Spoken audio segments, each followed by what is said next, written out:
Hello everyone, welcome to the Hey Moni series. Today we'll be discussing the top 5 venues you should have your event to save money.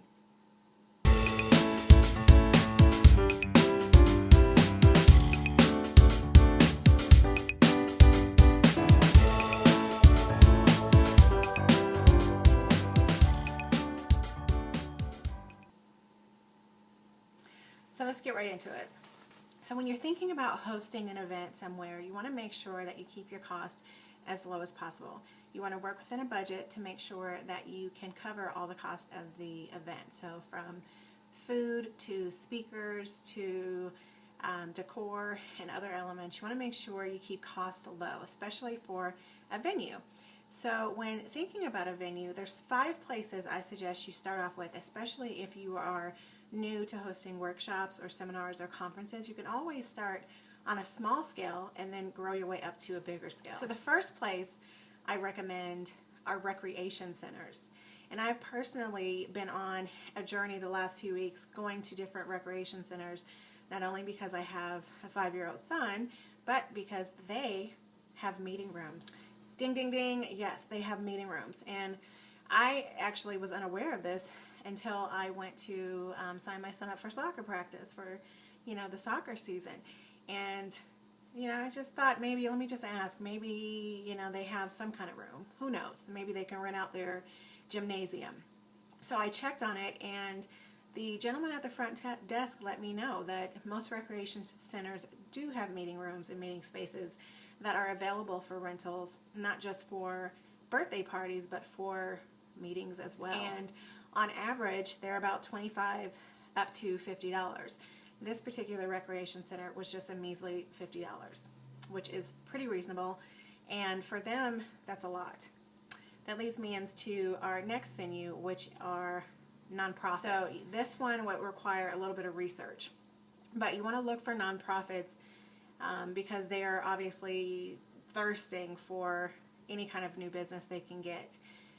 Since I previously worked at a nonprofit and worked in their event department, one of the key things was getting new clients in the door. So I would hold networking events and just different events to get different and new people into the venue to see the space.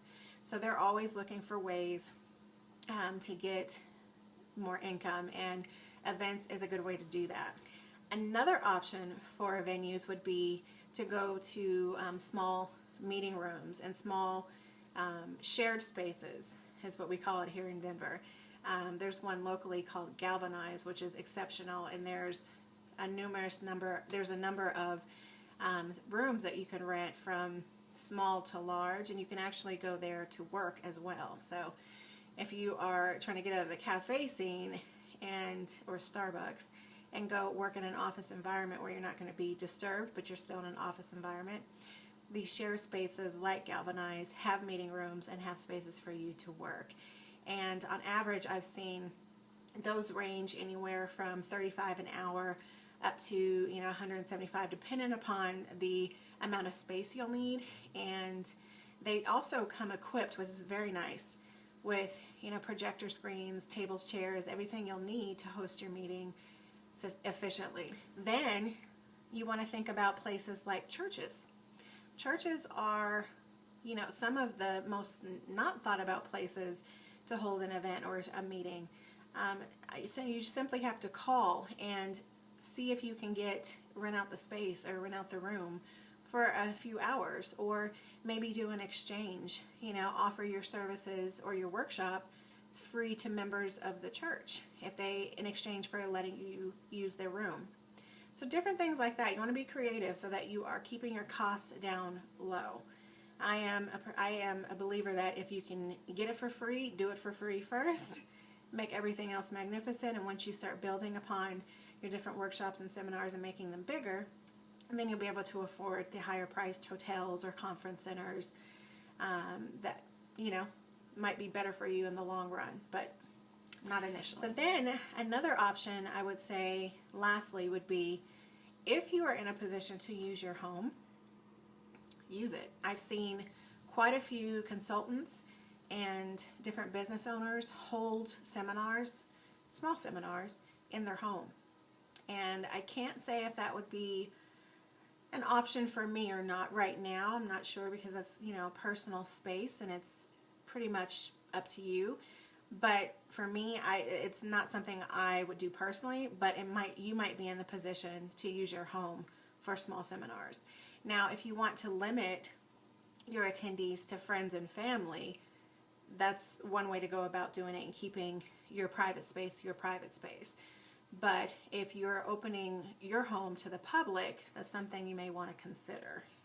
You know, there may be some security or some precautions to take in regards to that. So those are my top 5 suggestions for inexpensive venues that you should utilize for your workshop, seminars, and various events for your business. I hope you liked today's video. Hey Moni will be out every Monday. So if you have questions, please leave them in the box below. If you have concerns, please shoot me an email or leave it in the box below. If you think this information could benefit yourself or someone you know or your group, please don't hesitate to share it, and make sure you are on our list, signed up so you can receive the next issue of Hey Moni, and also so you can receive our audio version of Target Your Launch Tuesday, which comes out every Tuesday. I am looking forward to seeing you all next week, and have a great weekend. Bye now.